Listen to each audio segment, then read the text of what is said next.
नमस्कार साथियों, कैसे हैं।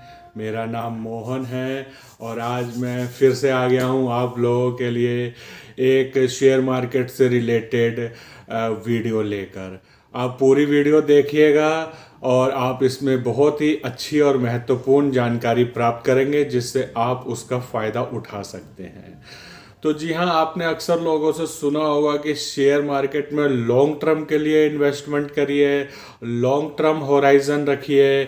तो आज मैं ऐसा ही एक ब्लू चिप काउंटर आप लोगों को बताने जा रहा हूँ, जो अगर आप लोगों ने या आप में से किसी ने भी उसको लॉन्ग टर्म के लिए रखा होगा, लंबी अवधि के लिए रखा होगा, तो उन्होंने छप्पड़ फाड़ रिटर्न बनाए होंगे। जी हाँ, छप्पड़ फाड़ रिटर्न बनाए होंगे। तो मैं जो बात कर रहा हूँ वो हमारा bluest of blue chip counter है और उसका नाम है बजाज फाइनेंस। जी हाँ, बजाज फाइनेंस, आप लोगों ने बिल्कुल सही सुना है। देश की दिग्गज एनबीएफसी कंपनी है Bajaj finance. Current market price इसका 5,978 रुपये चल रहा है। 2 रुपये की फेस वैल्यू है। 52 वीक हाई अगर हम देखेंगे तो 8,045 रुपये का है और 52 वीक लो देखेंगे तो 5,220 रुपये का है।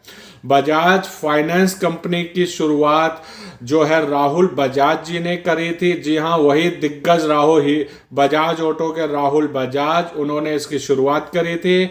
बजाज फाइनेंस का हेडक्वार्टर पुणे महाराष्ट्र में स्थित है और अब राहुल बजाज जी ने अपनी कंपनी की जिम्मेदारी राजीव बजाज जी को दे दी है, जो उनके बेटे हैं। अब उस कंपनी का पूरा कार्यभार राजीव बजाज जी संभाल रहे हैं।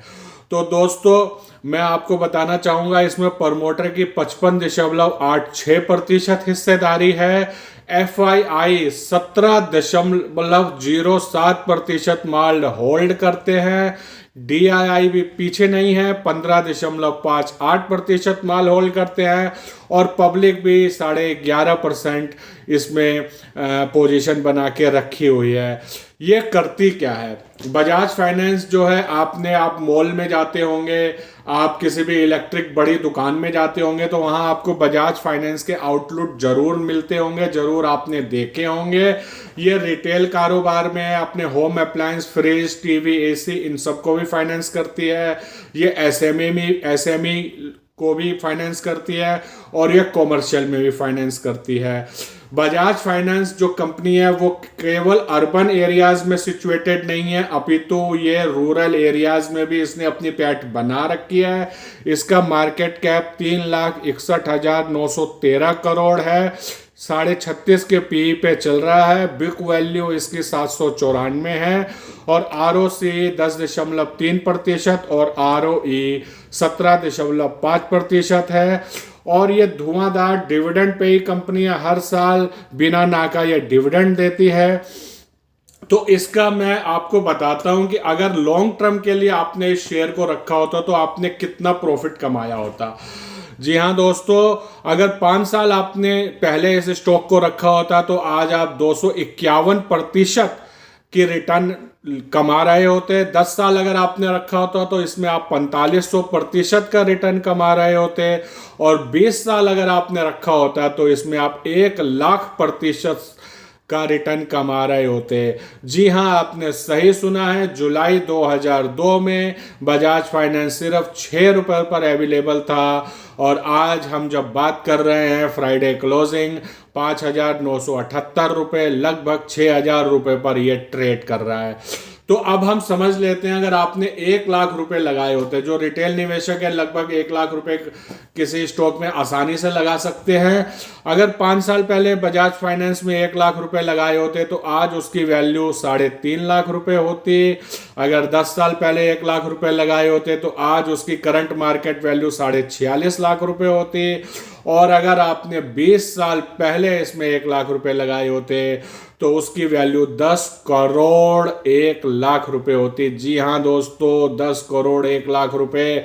और 20 साल पहले जिस वैल्यू पर यानी 6 रुपए पर यह मिल रहा था, उससे अधिक तो ये कंपनी हजारों रुपए डिविडेंड ही दे चुकी है।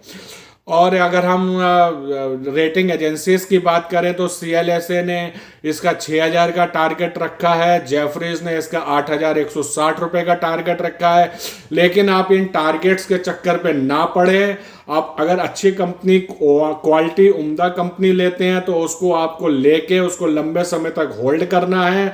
और एक रामदेव अग्रवाल जी की मैं बड़ा अच्छा कोट बोलूंगा कि buy right and sit tight. तो अगर आपने सही निवेश करा है, अच्छे स्टॉक पर निवेश करा है, तो उसको आप लॉन्ग टर्म तक उसको रखिए। नॉर्मली होता क्या है, हम नुकसान के सौदों को तो लॉन्ग टर्म के लिए रख लेते हैं कि हमारे बच्चे के काम आएंगे या हमारे पोतों के काम आएंगे, लेकिन जो हमारे विनिंग हॉर्स होते हैं उनसे हम जल्दी एग्जिट ले लेते हैं। तो जितनी भी देश की जानी मानी हस्तियां हैं, राकेश झुनझुनवाला जी हों, रमेश दमानी जी हों, ये सब ने और भी इत्यादि लोग हों, सब ने लॉन्ग टर्म होराइजन लेके रखा है। तो दोस्तों, कैसे रही ये वीडियो, आप लोग मुझे अपना आशीर्वाद प्रदान करिए। उम्मीद करता हूँ ये जानकारी आप लोगों के काम आई होगी। मेरे चैनल को लाइक, सब्सक्राइब और बेल आइकन जरूर दबाइए। मुझे अपना आशीर्वाद प्रदान करिए।